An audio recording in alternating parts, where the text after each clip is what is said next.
Good evening, my friends. Welcome to Hilbert's Laboratory, the Ghost Story Room.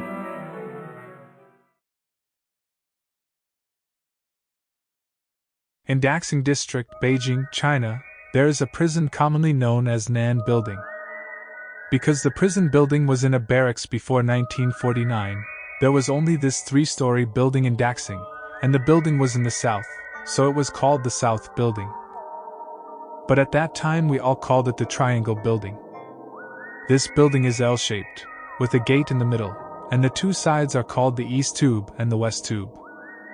This story was narrated by an inmate, and will be told in the first person below. I live in a cell on the second floor of Dongtong. The cell is about 20 square meters and can accommodate 12 people with 6 bunk beds. The entire third floor is sealed and sealed. The supernatural events happened on those 3 floors. From 1994 to 1998, he served his sentence in Daxing Prison. When I first moved in, I heard my roommates talking about the 3rd floor being haunted. Specifically, there was a noise on the 3rd floor. Very clear.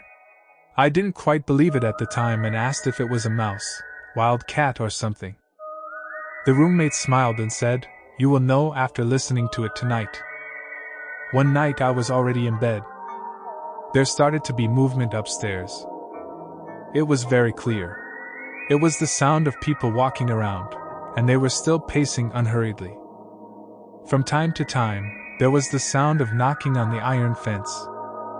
I wonder if you have ever scratched it with a small stick.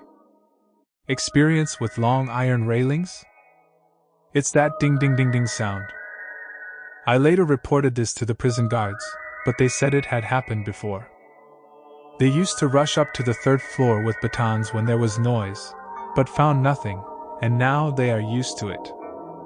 There is also a large French plane tree outside the bars of our cell. We are on the 2nd floor. Looking out the window, I can only see thick branches and leaves. During that time, as long as it was evening, you would see a big parrot sitting on the tree. It's a very big macaw with very bright colors, the kind I've only seen in pictures or movies before. We were all very surprised. This kind of big parrot is usually found in zoos. How can it be found in the wild? And why does it come here at night?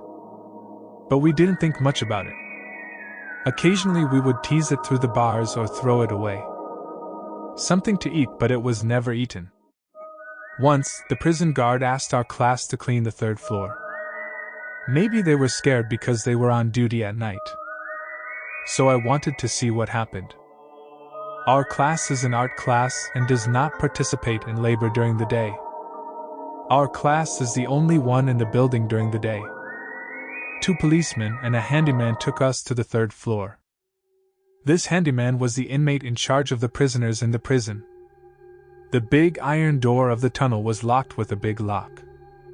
Looking into the tunnel from the iron railing, everyone could not help but shudder. So eerie.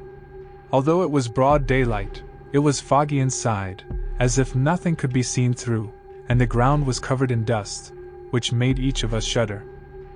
The chore opened the lock. In prison, prisoners must do whatever they are asked to do without negotiation. We walked in one by one and started sweeping the floor. Cleaning of every house. In order to be brave, our class all cleaned a room together, which looked quite funny. I scanned the room above our class and found a painting on the floor.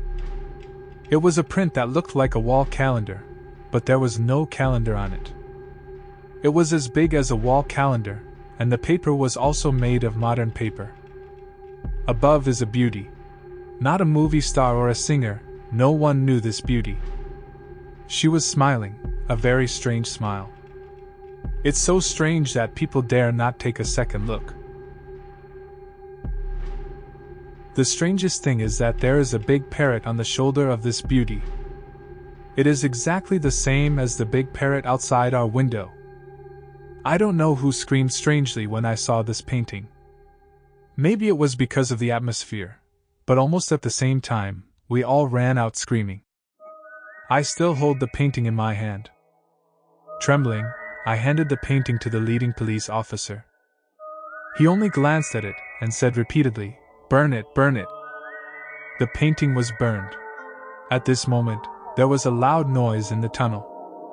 It was like the sound of a big wooden block hitting the ground hard, and we could all feel the vibration.